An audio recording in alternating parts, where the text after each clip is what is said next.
interns. Just want to share how's mine been.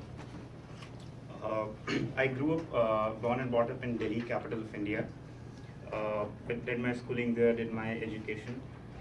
That was an interesting time in early 2000s to come out of college, just because the computers and internet revolution was still being started in India. 1990s was when the computers actually kicked off. They came in India, and early 2000s was when most of the companies, banks, insurance companies, hospitals were getting computerized. So very early stages, people were trying to get on it, trying to learn, trying to implement new technologies and stuff. When I joined an IT company, one of the first project was to computerize a hospital which has multiple branches in the city. So I used to go to those cities, and I used to see some amusing stuff in terms of how users used to handle IT. I've seen people, they would, in order to put the mouse right, they would place the mouse, move it right, and do like this. I had one of the users who came to me. He said, "I need a bigger mouse pad."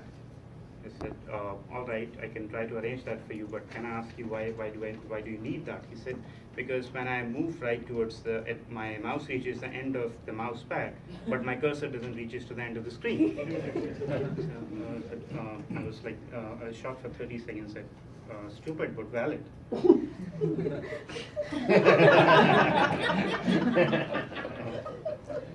Fast forward a few years, I was sent by company to here in US to implement some of the projects. The challenges of small challenges of IT mouse keypads were not there, but the country had its own nuances. Tried to make friends, started to know about people, learn about the culture. In my first year, I traveled to New York. I was actually placed in Minnesota, which is one of the coldest places in the country. So had my own challenges there. When I traveled to New York, one of my first trips was to my friend in Boston. So I rented a car, drove to Boston. In the middle of the road, I met an accident where I saw a squirrel or something on the road, and my car, I just tried to save that, and my car rammed into the barrier, and impact was so great that it went on the other side and sink inside. But I had all the insurance and everything, so I got the new car, drove back. When I reached home, I was served with, I got a letter which was a legal letter. And I opened it, it had very harsh language when it says, "You have been sued by so and so." And my hands were really shaking when I read that letter, because I had never seen a legal letter in the last 25, 30 years. There was a number below. I got a number, lawyer picked up, and I asked her, "I got a letter, what does it mean? It is so critical, it says somebody is suing me so and so." So she says, and I told her that I know that there was nobody involved, there was no car hit or nothing.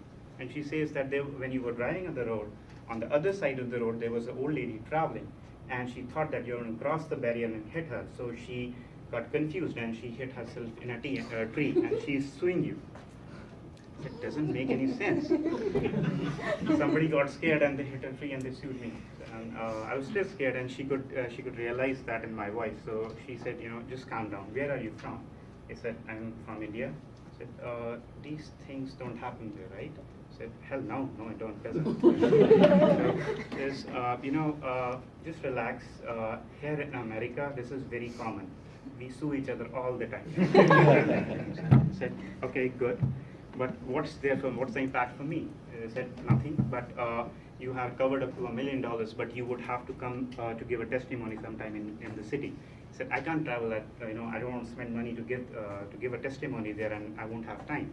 I said, "It's all paid up, everything is done." So my next question was, "When can I come?"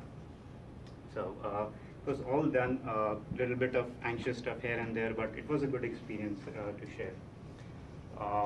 Another thing which I so in the last few years, I was traveling to Vegas with my wife, and I normally don't do my packing. I'm not allowed to do my packing, you'll know why.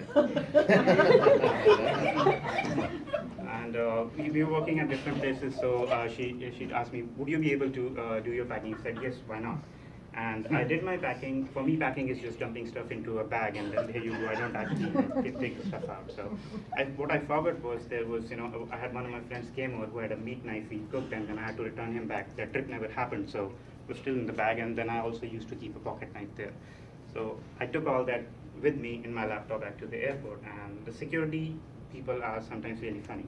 They asked us, do you have anything pointed, nails, or nail cutter or something? Scissors. Said no. And they put it in X-ray, it beeps, he searches my bag, something comes, a small knife comes up, and he's having his gloves and he's holding like this, like a dead mouse. And then he asked me, is there anything else? I said, of course, I didn't remember about the knife. I said, no, nothing else. They give into the X-ray again, and it beeps again. So he again digs into the bag, and this time he gets this knife. And he's holding like this, like you hold like sword of Tipu Sultan. And he's like, puts it aside. And he asks, did you know about this? And me and my wife are standing there, so I knew about it, so I said yes, and my wife says, no. So, what the hell is going on? Just go and have a seat over there. So, and my wife says, so what's going to happen? I said, don't worry, we are going to travel, we are going to be traveling, we are going to be on an airplane, either to Vegas or deported back to India. So, thankfully for us, Donald Trump was still not the president, so we were safe. Came out of it, but even now I wonder why I'm not allowed to pack. Thank you everybody.